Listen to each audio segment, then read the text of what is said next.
Lemar. Mackenzie.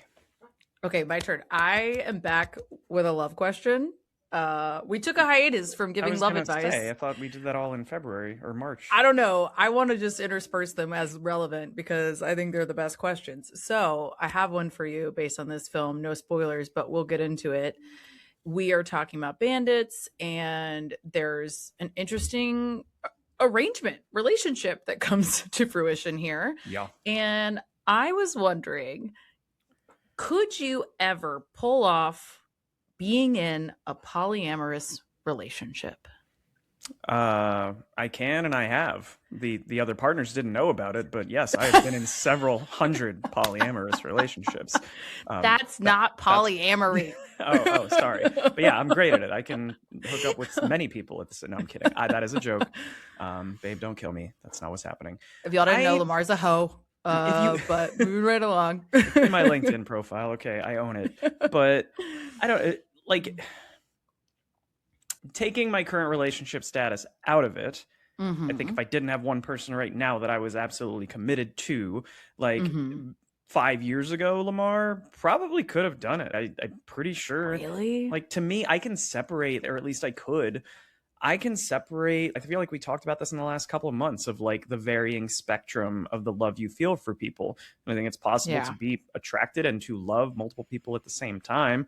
I think everyone's goal in life is to get, maybe not everyone, but most people's goal in life is to get to where you have that one person who fills that gap for you. But I feel like I would have been open to it 5 years ago. I would have tried it out. What about you?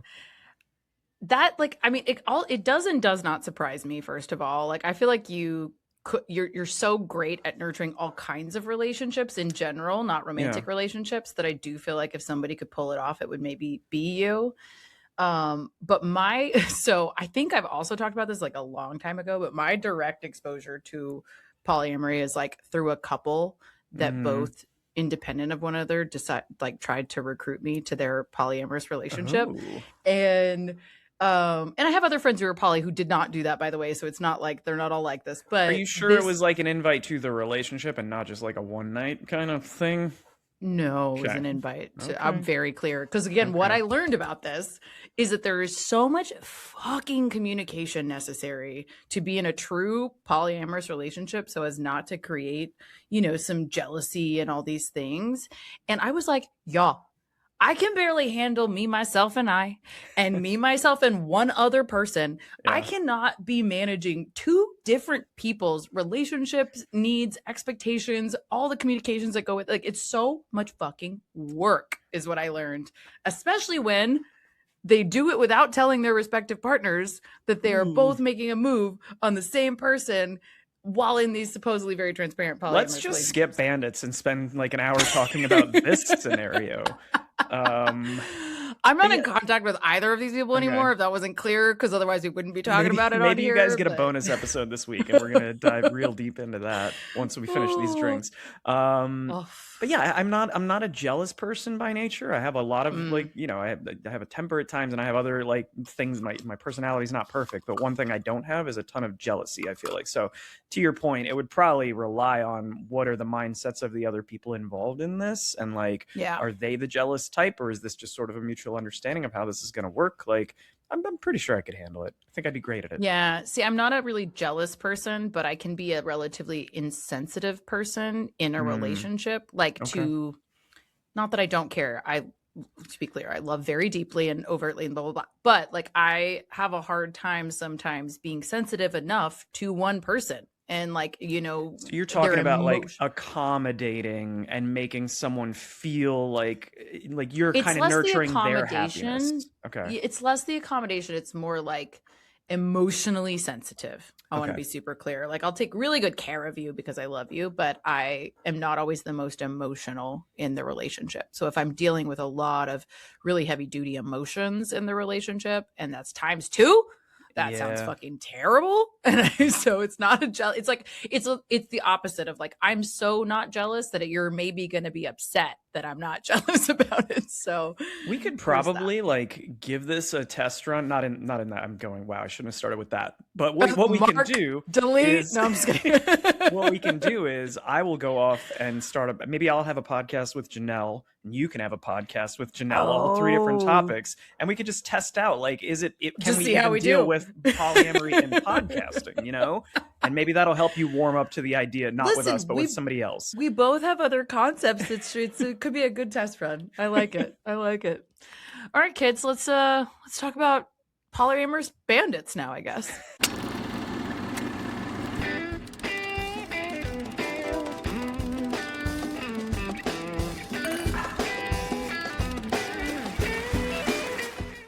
Welcome back to We Drink and We Watch Things. I'm Mackenzie. I'm Lemar. And we are continuing Cate Blanchett Month, which we said is our first actress-only month, far, far past due, but we're here, we're doing it, and we are taking a hard left turn from Elizabeth, and we're talking about Bandits, which is just like a heist. It's like a weird take on a heist film, I guess I would say. There's a concept here that is interesting. It plays out in the least interesting way possible, but it's trying. Oof, coming in hot. Yeah, 2001. I mean, the fact that I'd never seen this, not only had I never seen it, I had never heard of this until you mentioned Nobody's heard of it, and except then I watched me it and was my like, mom. Okay. I feel like everyone has those types of movies, though, where it's like you watched this at just the right when you were in the mood to watch this type of movie, and you, for some reason, you remembered it, you rewatched it. I think of the movie Heartbreakers with Jennifer Love Hewitt, and I think who's the mom, Sigourney Weaver. Sigourney Weaver, Gene Hackman. But like, in that, like, that is not a good movie. But it's not a good movie. But it's a great fucking time. When I was in the target, when I was I'd watched that movie like 5 times in my 20s, like or teens, like I'd watch it right now. Like if you're scrolling, you know, and it's on, I'd be like, let's fucking go. Right. Yeah. This is kind of like that for me. I will say that. So, I can understand how if I saw this in 2001, I would feel a different way. But watching it 25 years later, I'm going to have some feelings. We're going to have some perspectives. Yeah. Okay. So what are we drinking to power us through this? I designed this one, and I'm calling this the split decision because based on, Cate Blanchett, her character, also Cate, how she sort of not like how she responds to these men, how she pursues these men. It plays out very silly, but you'll see that in the drink, because essentially what I did was I took a daiquiri, and instead of just rum, I split it rum tequila because she can't decide. So 1 ounce of rum, 1 ounce of tequila. We threw a half ounce. I'm so glad you explained this, because I was like, what is happening? We're just going with the drink recipe, right? Why is this relevant, right? Half an ounce of palm liqueur, so we get a little bit of the red in there for Cate Blanchett's red hair in this one. And then more traditional daiquiri recipe, so 3/4 ounces of lime juice, half an ounce of simple, a dash of maraschino, and then you're going to put that in a blender with about a half a cup, 3/4 cups of ice. Blend it, and then just serve it with a straw. There you go. Nice. Okay, cheers. Cheers. Okay, before we move on, I have many cocktail comments. One, fun fact. This is the first time I have ever used my blender. I have had this blender ever. I have had this blender for years. It was gifted to me. It's a Ninja. It's a nice one. Somebody gave it to me, and I was like, lovely. Okay, I've never used it. My ex used it. Every member of my family has used it. I have never, ever used it. This was my first time. And as a result, I would highly recommend more ice. I'm thinking the same thing. Yeah. I destroyed this cocktail. It's not very daiquiri-y because I didn't have enough ice. So I would just say that. And my third comment is that Lemar was like, I would like to design a cocktail with all the ingredients. I just want all of them. I mean, this movie is a cluster of like 5 different genres, so I thought it was very fitting. You just throw everything in there. I love it. Let's go ahead and up the ice on that, guys, if you're making it to a cup, I would say, because mine is already separating like the liquid from the crushed ice. But I took this recipe, like the original daiquiri recipe. I got an actual bar book that's like this thick, and it has like all traditional recipes. So it says a half cup. I was like, I went off of that, maybe added a little more because maybe they had a weak ass blender. I don't know. Maybe. Yeah. Well, we live and we learn. So we do. We're all learning together. So yeah, you guys up the ice. But let's knock out some basics here real quick, and we'll get into how much Lemar thinks this movie is crap. No, I'm just kidding. All right. So this is 2001. And again, it's It's very of 2001, so that makes sense. It's a 6.5 out of 10 on IMDb, which again, in retrospect, I'm like, okay, people have different feelings about this movie, so I hear you.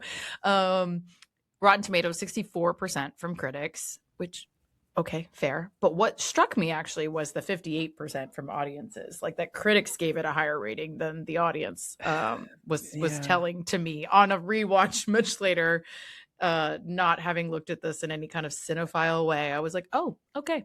I mean, if you look at the cast on paper, which we'll get into in a second, like you would think it's going to be incredible. And then you watch, and I'm like, I wrote down, there is half of a really good movie here. There's some really good jokes. That's fair. The screenplay has some strong points, and then it has a lot of really not strong points. So I kind of fall in line with that rating. I think the overarching feeling I had doing this, and I'm sure many of you listening and you, Lemar, can understand. Have you ever like loved something, whether it's a movie or a book or whatever? For me, in this case, a movie that you were like, oh, I had such a great time. I love this movie. And then you show it to somebody or you watch it with them and you are deeply embarrassed while you're watching it. You're like, oh shit, my bad. Like they're not going to like this. Like I had no idea. I had this feeling the whole time. And I actually texted you a couple nights ago, you'll recall. And I was like, hey, have you already watched it yet? And you were like, yeah, we watched it tonight. And I was like, okay. Cause I was about to be like, I don't know if we want to do this one. I feel a little self-conscious about my you sent that. Okay. Like, listen, the ship had sailed. I didn't want to make it worse, but I was just like, I still enjoy it. I want to be clear, but I had this like, just very self-consciousness about my choice watching it this way at this time and thinking about it in the sense of you watching it. And I was like, he's not going to love this. There's the movie. Well, I'll say one that I think does kind of hold up for if you were to show it to somebody, but like this reminds me of how I feel when I watch The Replacements, the one that we covered on the pod with Keanu Reeves. And like, I know that's not a great movie, but it's a fun movie and it's got some like super dated jokes and one-liners and stuff. But like, I could sit down and just watch that if it was on TV. Sure. If I showed that to somebody today, I would but I feel like most people, it still holds up. But the one for me that I tried to make Janelle watch, and while watching it, I was like, oh, this is not as funny as I remember it being, was Saving Silverman with like Jason Biggs and Jack Black and Steve Zahn. Yep. And it's of an era of comedy where we were trying to figure out what was funny in those years. Yeah. And there's some good lines in there, but overall not a great movie. Doesn't work anymore. Yeah. I rewatched it a few years ago and I was like, oof, yikes. Yeah. Okay, this isn't as bad as all that, to be clear, guys. But we'll just blow through some basics and keep this one tight. So our director here is Barry Levinson. He's done some great stuff, though. Like he did Rain Man, he did The Natural, which we didn't cover in Baseball Month, but was a contender. Robert Redford, for example, Tom Cruise. Like these are Oscar-nominated films. That's what I was gonna say. Yeah. For as much as I'm gonna critique this film today, the dude has directed 6 Oscar-nominated actors and actresses, like in roles. So good for him. This one might not be his best, but yeah. He was having a fun time on this one, is what we'll say. Taking a paycheck. Taking a little vacation. I don't know. Whatever. Writer here is Harley Payton. He's done Friends with Benefits, which I actually love the writing on that. I think that's a very clever rom-com. And then one that I thought was fun was Dracula. Just like Which Dracula? Rando. It was the one with Jonathan Rhys-Meyers, which was like a split second in time. I mean, I don't even remember if it was good. I saw it. I don't even remember, but it's just funny different types of things that he's written. So that's I thought it was interesting tying into an episode from last month when we covered Rules of Attraction and we were talking about the 3 different Bret Easton Ellis adaptations. So he actually wrote the first one, Less Than Zero, with Robert Downey Jr. I want to say that was like his first writing credit. I've never seen it, so I can't speak to whether it's good or not, but I thought it was interesting that we just did Rules of Attraction. We've already done American Psycho, and this same writer is the one that did Less Than Zero. Yeah, that makes sense. Okay, I didn't even catch that. Awesome. Good call out. All right, so really quick on the cast. Obviously, Cate Blanchett, who we are talking about almost long. She plays Kate Wheeler. That must have been easy. Kate, easy peasy, but they changed it to they were just collecting paychecks. They were like, look, you don't even have to let's keep answer to a different name. Right, we're just going to spell it differently, and it'll be totally different. So this is her Kate with a K persona. She's done a bunch of things that we're not going to cover, including The Gift, which was a contender actually to cover. And at least for me, it was. I don't know if you've seen it, but I was really torn. But that one is interesting because it was co-written by Billy Bob Thornton, which I think is a fun call out here. So yeah. Next up, obviously Bruce Willis. He plays Joe Blake here, who is, the charismatic of the duo and the charismatic one of the duo. He obviously has done a gazillion things. Die Hard, Sixth Sense. This was like a back-to-back for him. He did Heart's War right after this. So he just, we know his credits. We know what he's done. And shout out Bruce Willis. I know he's not doing great these days. So. He's not doing well. I think it's very sad, the state that he's in, but I think what's really beautiful is how his family has rallied around him, including his ex-wife, Demi Moore, who he has a good relationship with, him and their kids. His kids are in this film. They cameo in here at the dinner table a little bit. The burping daughter. Yeah, the burping daughters. Proud, yeah. I think that's sweet. I'm glad that he has that support system. But yes, good call out. Yeah. Billy Bob Thornton plays Terry Collins here, and he is known for a gazillion things that I actually don't think most people know him for. Like if you go to the IMDb and you're like, here's what people know him for. I'm like, it's always Monsters Ball. I feel like they don't have that on there. Really? That's what I'm saying. Okay. That's what I'm saying. So I don't think that that's fair. So I did want to call out Monsters Ball. I think that's what most people know him for. I think what he's getting a lot of credit for right now is his appearance in Landman, which is that series on Paramount Plus. It's a Taylor Sheridan series. I think he's just kind of playing himself, to be honest. But it's a fun series. It's an interesting watch. He's in Bad Santa, I think, is one of his big ones. Yep. And then him and Bruce Willis would go on to be in Armageddon as well. Yeah. Actually, was Armageddon before this? Was Armageddon 99? Would have been before this, yes. It would have been 99. Yeah. Yeah. So then we also have Troy Garrity, who is, I don't know, just a cutie patootie in this, if you ask me. He plays Harvey Pollard. He's the best part of the movie. I'm going to criticize a lot today. The character of Pollard is the best part of the movie. I think he's a sweetheart. He has boundaries, he has goals. I love him. He's the healthiest one of the group. Yes. for sure. And then he hasn't done a ton of films that people would know. He's done a lot of TV. He did Ballers with Dwayne Johnson, for example. He did Boss, which is a short-lived series that I actually really liked, which was Kelsey Grammer as the mayor of Chicago. So anyway, he's just mostly done TV. Okay. Bobby Slayton plays Darren Head here, and he's I want to be clear. He's the America's Most Wanted guy, right? He plays criminals at large. He's been in Dreamgirls, Get Shorty, but he's really a stand-up comic. And it's what I think is actually very compelling about his performance is that you get this echo of, I have seen this guy do this before, right? I've seen this guy in this kind of character. Like, you think this is a real show. I think it's very telling to his performance. He does a very good job of this because he's modeled after John Walsh from America's Most Wanted. But you feel like it's almost him. You're like, wait, did he do this? He does a really good job. He's got the voice for it. Yeah. I don't know if he intentionally made his voice gravelly for this movie or if that's just how he always talks. No, that's his voice. Yeah, okay. Yeah. But he's really good at this. So those are kind of like our key people. The plot summary is very simple. 2 bank robbers fall in love with the girl they've kidnapped. Kind of. She voluntarily got kidnapped a little bit. Let's be clear. But yeah, ish. Okay. Yeah. Turn around. Don't drown. It's spoiler time. Mackenzie, why is this movie 2 fucking hours long? Why? You know what's funny? I could feel him waiting for me to finish the spoiler warning so he could start yelling. I could just feel it. Hit me. Okay. I don't know. It's long. It's long for this. It's 2 hours long, and Cate Blanchett, who's it could be 90 minutes. It would be a lot better. The plot line appears 35 minutes into the movie. I know. Need 35 So that's minutes. actually the reason I texted you, if I'm being honest, because I was like, we're doing Cate Blanchett month, and I remember her as being a big part of this movie, because I do think she is, to be clear. But we're watching this, and I'm like, she's not here yet. Yeah. She's not here yet. They do 2 or 3 bank jobs in their entirety before she even shows up in the story. I know. And I paused it and I was like, to check. And I was like, it's 35 minutes in. She hasn't even appeared and it's 35 minutes in. She's just now appearing. And I think it says 2 things. 1, I think the pacing is too long. I agree with you. Yeah. 2, she is one of the best things about this movie, and how manic and interesting her character is. And she just lights up the screen literally in a crazy way. And so you're wasting 35 minutes of airtime, in my opinion, without her in it. So I think that's a fair criticism for sure. Yeah.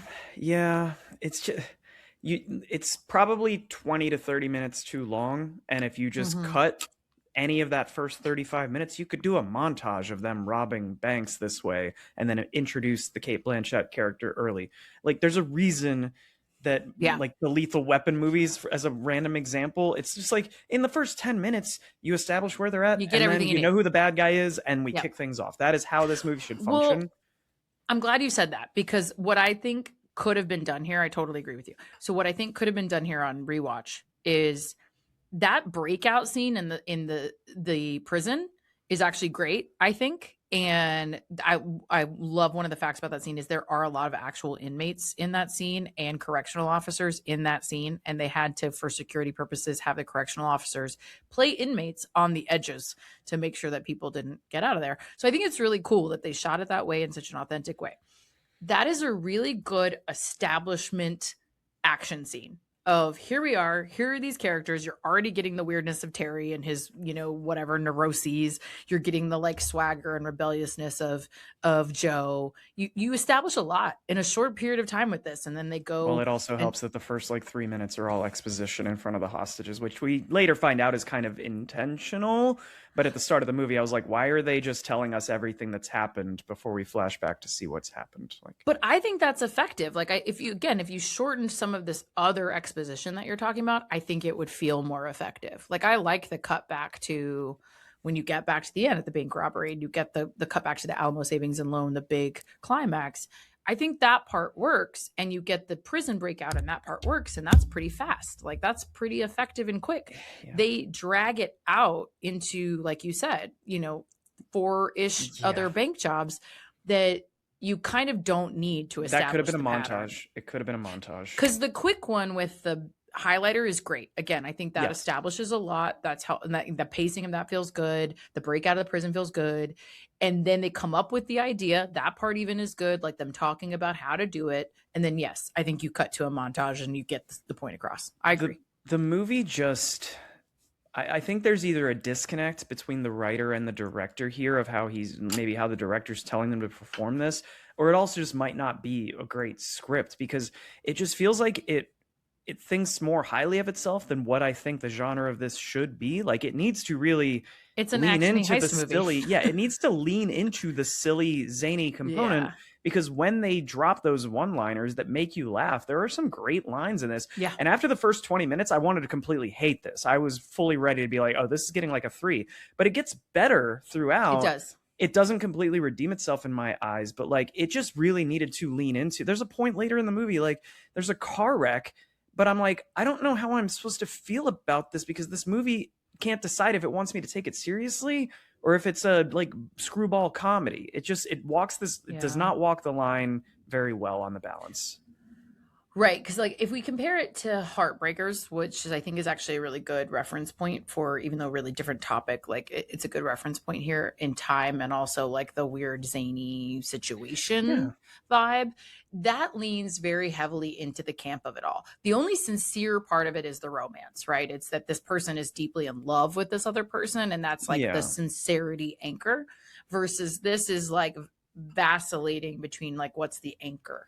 What's the anchor of this story here? And I think that's what we're leaning into now, of like, that's why it doesn't work. I think, again, on first watch, this is an atypical story. The bank robber, even the approach as bank robbers, like the Sleepover Bandit approach, is very different, and it's not your typical heist movie. It's also more comedic than some of your other heist movies. I'm sorry to interrupt, but when you said the Sleepover, isn't this based on like actual criminals? They're based on 2 also named Terry and Joe bank robbers, but they didn't have like their last name is bank robbers. Yes, correct. Terry bank they robbers. got married, and their last name is bank robbers. Ooh, okay, I want to see that movie.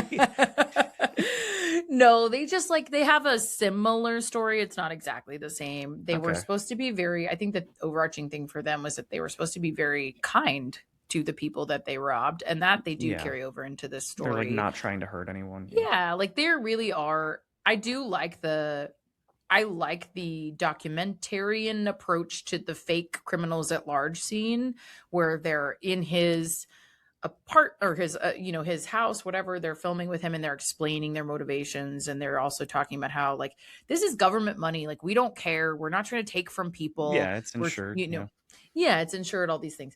And so I do like that cutaway, because I think it gives you a reason to understand why, like, they are on the whole perfectly normal dudes.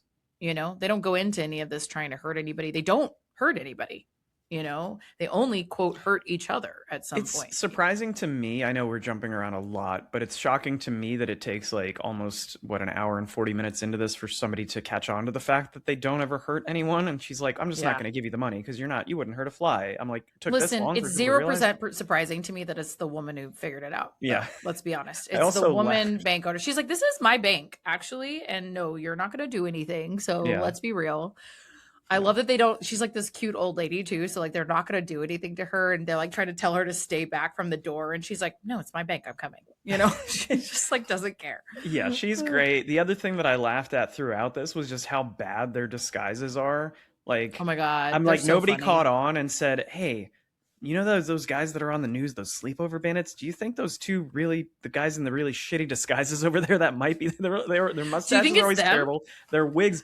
I wrote down that some of the wigs that Billy Bob Thornton, like the character in this, are wearing that are supposed to be quote unquote bad wigs, are better than the actual bad wig they gave Bruce Willis as his hair in this movie as the Joe character. Like, his hair looks so fucking bad. Is it a wig? I don't even know. I think, unless you know what he it feels grew like. It out and like, I think he grew it out, because the reason I say that is that it's a little thin. Well, like, poor Bruce and Willis I think that's part. Case. And I think it's part of the problem. You know, like, I think he shaves his head for a reason, is what I'm saying. Like, he grew out his hair and it's like very thin. He like had the commitment, kind of like when Christian Bale was gaining and losing all that weight. Bruce Willis was like, okay, I know I have shit hair, but I'm going to grow it out because this is the movie that's going to put me back on the map. Bandits. 100%. 100%. Yeah, I think it's, you know, it's very silly, very campy in a lot of ways. I do like some of I like the methodology and that we get to spend time with them doing the sleepover thing. But again, I think you could have truncated that. Like, I think you could have done one or two of those, made that a bit more concise. I think that's facts. Because I do think there's fun lines and funny things about the teenager situation. There's fun lines about the sleepover with the family that they have, the narcoleptic guy who passes out when they walk up. Like, there's funny nuances there, but it's too many of them. It's like they couldn't pick the one that was the vibe. best. You know what the vibe of this movie should be like? You remember Pineapple Express? Like, that's what the vibe of this should be. And granted, this was like a decade before that. But like, if you put this in somebody like Judd Apatow's lap, I feel like they would have leaned into the zany silliness of it all and not tried to make us take any parts of this seriously. But I think you'd have a different audience, to be fair. Yeah. I don't think you would have the same audience that they were going for. But to be fair, they lost money on this deal. I forgot to mention the budget was decent. It was $75 million and they made 67.6. So even the audience that I think they were targeting, to be clear, I don't think that's the same as the Pineapple Express, but I hear you. I think they were targeting a certain persona here, and even they didn't like it because it didn't make enough money. I think that's the reality. So, but I see what they were going for. I think there are parts of it that are so fun. I think once she enters the scene, it really changes things. She has a different energy. She's very manic. She's, you know, the quote bored housewife is a bit of a trope, but she's a different take on it. Like, she has this like foodie angle. She's deeply emotional. She loves music. She's gorgeous. She's cooking this incredible meal in fucking heels. Who makes quail on like a Tuesday night? Who makes quail at home? And she like, I wish I'd written down the recipe that she says. It's insane. Yeah. And she made it on like a random Tuesday to surprise her husband in their beautiful home with their beautiful view. And she looks incredible and she's wearing heels and all these things. And he's like, I'm going to go to the gym actually. And I have dinner with clients, aka my mistress, and you could like not hate him more immediately. That's very effective, and her response to it is very understandable. But this is an insane reaction, and I think that's what makes her compelling. They established, like, I didn't like the initial scene of her. I don't know why they had to have her singing in like every scene, but then they make a joke later of it. Kind of has a payoff when they address the fact that she's not a good singer, which is kind of funny. But that first scene of her like singing in the kitchen, I'm like, this movie is just getting too like lame at this point. But when she gets shot down by her husband and then she gets into the car, there are some great examples of like solid single scene or single line writing in this. And that sequence when they're in the car and when Terry when is she's trying to like yeah. take her, and then it's kind of like a reverse hostage. Like he's like, actually, just let me out. Like that's a great sequence. That is a great sequence. I was just about to say that's such a fun scene of her feeling really bad. She hit him, but it's kind of his own fault. And then they both are having their various extreme reactions. You know, she's going through this emotional state for other reasons, and then she also hit this person. She's having the worst day of her life. And he's just trying to get away, and he's having one of his stupid, you know, hypochondria neuroses moments. And then he's like, I just want to get out of this car, actually. It's almost like the hostage situation flips. Like now he's stuck with her. Yeah. And I just love that he thinks he's going to be intimidating with the way he handles the gun. He's such a character. He's very like physically comedic here. And he's like dropping the gun and like bouncing around. He's like, you let me out of here. And it's like, if that guy was holding me at gunpoint in the car, I would also not listen. Like, what? He's a joke, you know? And I just love her reaction compounds it, because she's like, oh, go ahead. I don't even care. You know, like she's so done with her life because her husband sucks and she made this incredible quail and, you know, whatever. But I like that she is not a criminal. She's just in this extreme state of her life and like unappreciation, boredom, anger, you know, all these things. And she's like, you know what? Fuck it. Why shouldn't I just go rob banks with these guys? Like, what a weird response, but I also kind of love it. It's like the opposite of Gone Girl. It's like not thought through at all. But it's just like, I'm being impulsive and I'm having kind of a female midlife crisis. Let me go do this thing with these guys and fall in love with both of them. I think it's a good call out that it is very impulsive and it ends up working out. Like they don't have to come up with a plan until much later. You know, the very first bank robbery is completely impulsive, you know, and it's totally by accident that it works out. And her very first move is completely impulsive. And again, it's totally by accident that it works out. But I just think it's interesting that she, to your point, she falls in love with both of these people, but under really different circumstances. And basically her argument is, you know, together they make the perfect man. Why wouldn't you? But I just think it's interesting that they are able to work it out a little bit to begin with, because the fact that this movie doesn't end in like a menage a trois is really disappointing to me. Like I wanted that scene so much. I was like, if that happens, I will boost my rating by a point. And we just never got there. You never got it. I'm so sorry. I did like the first scene with her and Joe. Here's the thing about Joe. We have a Joe Machismo guy, right? Who's like your typical charismatic, masculine figure that is physically like attractive, right? And then can I pause you there? Is Bruce Willis miscast in this? Would you have put someone else in that role for like the machismo? I know it's 2001, but like I think it was supposed to be Val Kilmer, in which case I do think it would be even more effective. Yeah, but he had to bow out. Maybe it's, you know, he pulls off the charm. I don't personally, he is a very charming guy. Yeah. I'm not personally attracted to Bruce Willis. I know many, many women who are, so like no disparaging words towards Bruce Willis. He's not my type. That's fine. But I think what he does pull off is the charm. Yeah. And he does that very well here. But I do think it would be somebody else could maybe pull it off a little better even. But then it might be too stark of a contrast to Terry, who is, again, no disparaging words to Billy Bob Thornton, but we're not here for his looks. We're here for his mind, his nerdiness, his zany, whatever.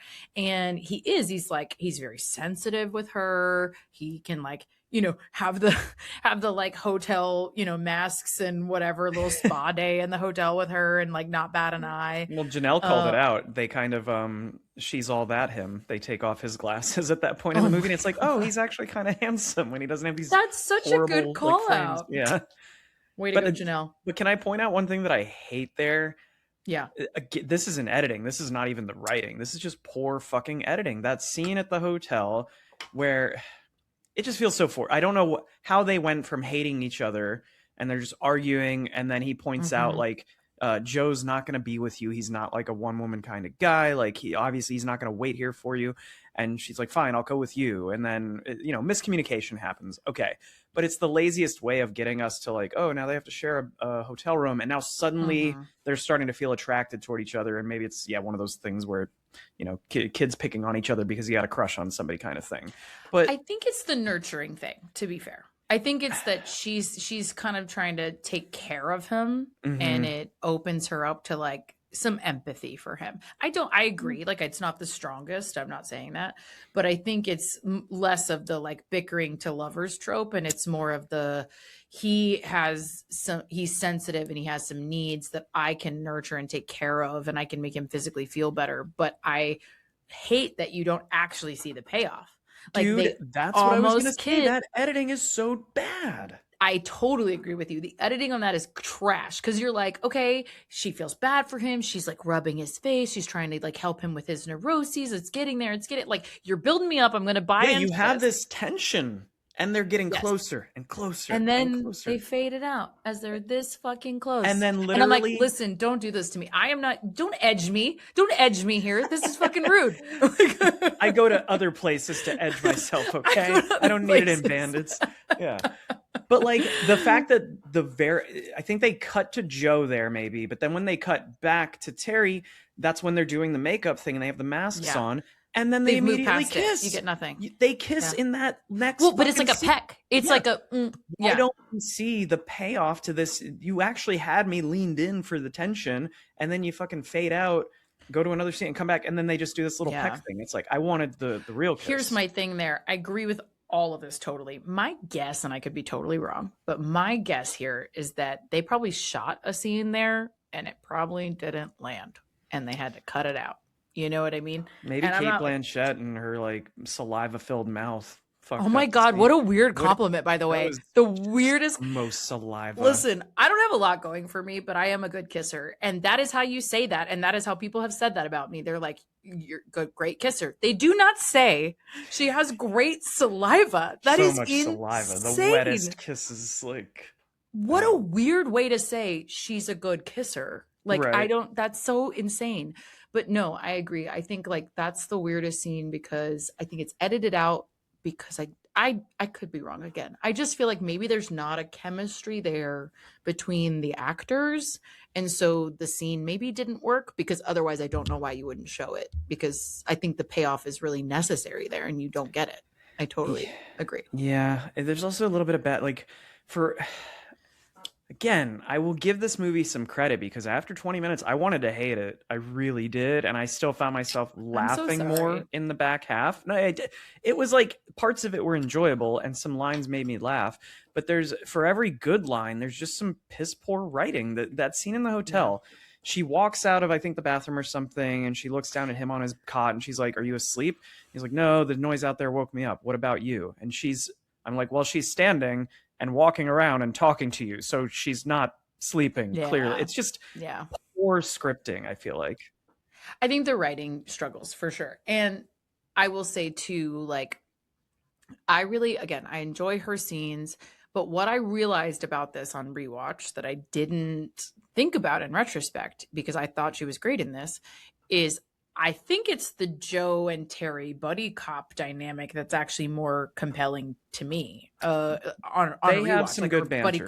They have a good like buddy comedy thing. They complement each other in a way. They have this, love-hate relationship where they're annoyed with each other, but they also care about each other. And that is actually a really interesting dynamic throughout. And that kind of holds up throughout, even when Cate leaves them, because she's like, this is too much, and they both come back together because they want her back and they agree that they can do this together. And you have these two guys with totally different skill sets that are bringing different things to the table and are both compelling for those respective reasons. And so I hated to admit it, but on rewatch I was like, that's the thing that kind of carries this story a little bit, is their relationship more than her. That dynamic with her, even though she is great independent of everything else, I don't think she's written in well.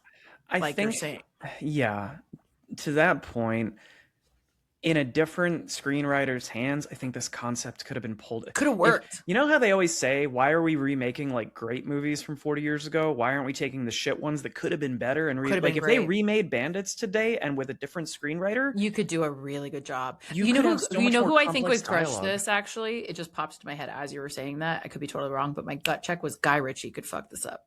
Yeah. That would be incredible. Yeah. I would love that. Like, it would be a great film if you had Guy Ritchie come in and redo this. And you could actually explore like the parts of the script, as opposed to just having her like the three of them standing and her being like, "I don't want to choose and blah, blah, blah. Like, you could actually have meaningful conversations around this topic of polyamory, and like it could be a really compelling let's modernize film. it. Yeah. Yeah, because it's very weird then, I think, is the other thing. Is like, I don't know that people were totally ready for that, which I think is shown. The writing is a totally valid criticism, but I think some of the reviews are rooted a little bit in that of like, this is a very atypical relationship, especially then. So I think we could modernize this story and do this really well. I did want to call out the parts that I think are fun. I do think that I still have a good time watching this, just to be clear. I was more like, it's a nostalgia thing for me. Sure. It's not as good as I remember. Like, to be clear, I find a lot of this coming up in the second or third watch, but I love Harvey's character in this. I feel so protective of him, actually. They give him so much shit at points where I'm like, that was kind of out of his control. And they make him this like really dunce type of character, but he's actually just very sweet and he wants to be a stuntman and all these things.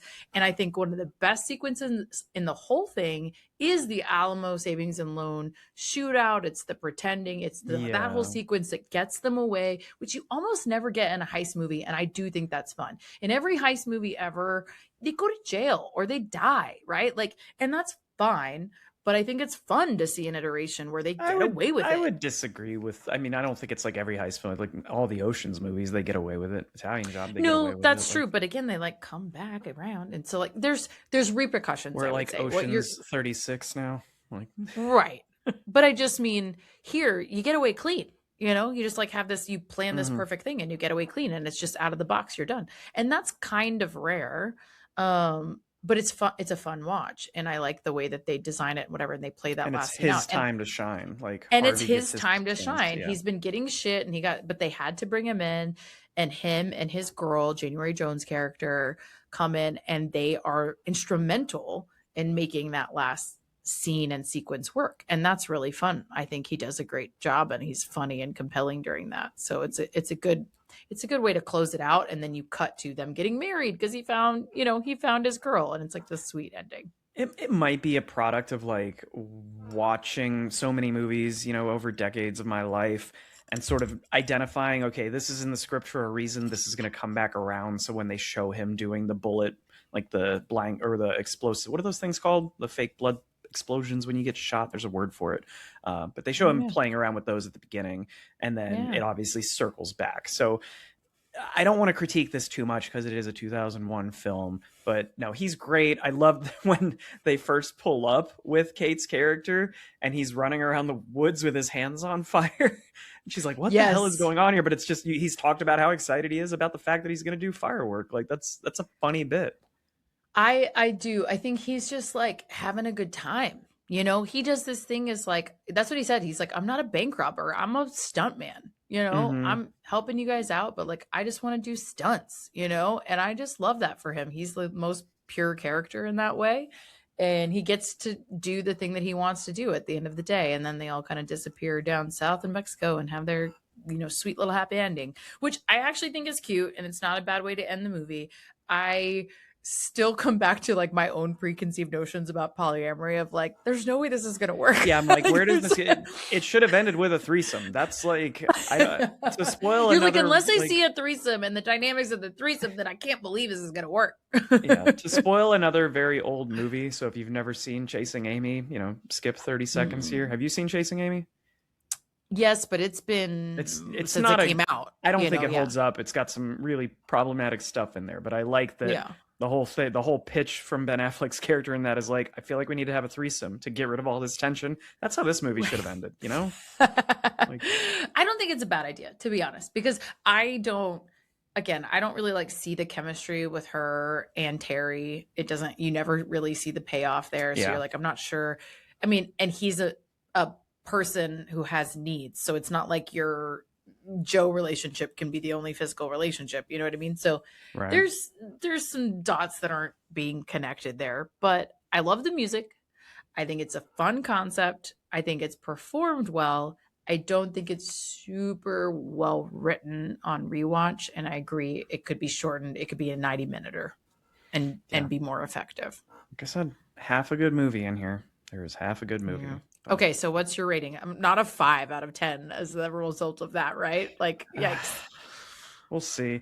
He's I'm like, surprised actually, yes. you haven't called out. There's one fact about this that I'm surprised you have not called out at this point in the pod.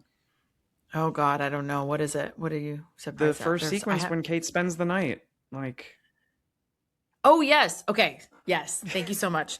yeah. So there's this really important moment. Well, it speaks to the music a little bit as well, because I like that she's a music nerd and she has these, like, loves these certain songs. But one of my favorite ones is she's like, it's a haiku, where she's like talking about this song and you're like, it's literally not a haiku. She's like, it's an epic haiku. Those are oxymorons, you guys. I need you to understand. A haiku and an epic poem are wildly different things. I also liked her shock that he knows the song Total Eclipse of the Heart. I was like, dude, I knew that song when I was 14 years old. Like, everybody knows that I don't song. understand. She's easily impressed, this one. Yeah. I don't know. She's very sheltered. However, they have this great scene. They put up the sheet in the hotel room. What movie is that referencing, Lemar? It happened one She's like, night, where did you get this we idea? did on the pod. Yeah, you saw it in a movie once. It happened one night. It did, and it ends in a threesome. I don't remember. No. Oh, a marriage. Yes, a wedding. It ends in a wedding. Well, because she asked him, she's like, well, how did it end? And he's like, in a wedding. And then this movie does that. So, you know, you have the sheet and the thing, and it ends in a wedding, and it's so cute. It's not their wedding, but whatever. But I do like the homage to the it happened one night. You're totally right. That's a fun one. So all that to get to my rating. So now you can rate it. Now you can rate it. There's a handful of bits we didn't talk about. There are some really funny lines in this. I love the bit about like, because I love this song on the jukebox, and he's like, I've never heard it before. I have OCD. I played A1 6 times. I did A1 every time, and it is a good song. And you're like, that's such a clever fucking line. I needed a little more of this. Like, I feel like this could have been The Nice Guys or something like that, where you have this really, because the like you said, the relationship between the two male leads, their little banter back and forths. I love the bit where they change into the clothes and he's like, I specifically chose those pants. I wanted those pants. And it's just, I feel like I needed more of that and less of trying to present this as a semi-serious like heist movie. But all that to say, it was fine. It was a movie. I don't regret watching it. I don't really ever want to watch it again. And I don't know that I would tell somebody else to watch it. Okay. You could probably YouTube like funniest moments and you'll laugh a few times at some of the good dialogue in this. I'm going to go like 5.5. Like it's not on that line. He upped it because I made the joke about the 5. You just did me a favor, didn't you? No, I knew coming in. I was like, I'm not going to, it's worth, I guess, seeing, but like, dude, 2 hours is a commitment for this. It is a little long. Just start at 30 minutes in. Like just start it when Cate shows up. Honestly, when she shows up, that's what matters, or at least cut, like do through the inmate scene, the breakout scene, and then cut to that part. I agree. Yeah. Okay. So I think something you said there is a really great call out though of Billy Bob Thornton leaning into his like neuroses and some of his comments there about the OCD and stuff like that. I think it speaks again to the poor writing here, actually, because that's like mostly ad-libbed by him and improv by him. So fun fact, Billy Bob Thornton is actually afraid of antique furniture, which was one of the things. It's a thing, apparently. He has a phobia of antique furniture, and he worked that into the script. And then he started adding in all these other ones, right? So like not only is he hypochondriac, he also has all these phobias. So he's adding those in. And I just think it's so telling that he added so much to this character that's not on the page, and that's the part that we want more of, right? I wonder how much of like their interactions between him and Bruce were like semi-improvised. Like some of those scenes do feel like they just said, hey, here's run with this, and like say they have good chemistry. That's the thing, they have good chemistry, and I like that's the part that I want to see more of. I like you said, I think this could have been really good. It had good bones. I liked it, like I said, when it came out, because I just think it was very atypical, and it was a good different story at the time, and I think it worked in a lot of ways. On rewatch, it is too long and the writing is not as good as I remember. So I would definitely bring it down to like a 6.5. Okay. 6.5 for nostalgia purposes. But there's some funny stuff in here. I do think it could get remade and be pretty good. It just bummed me out because every 3 minutes, 2 minutes, I would laugh at something, and I really wanted to. I was like, get good, and it just never got good. And I felt, like I said, I felt really bad while I was watching it because I was like, I thought this was going to be a great time. Like, I thought you were going to have a great time as I remembered it. And then I was like, ooh, he's not going to have a great time. So I'm glad that you didn't like be like, do not watch it. But still. To throw one more log on the pile here, on the fire pile, like the beach dancing scene, like when Joe and Cate when they go have their little montage dancing on the weeks. beach, and then there's like Polaroids, and it's this weird montage. I'm like, this is only a 2-week period. It just, the editing is rough, the writing is rough. There's the costume joke when they get back of like, where did Cate go? Oh, and she's like, oh, you made a little joke. That is a vomitous couple right there.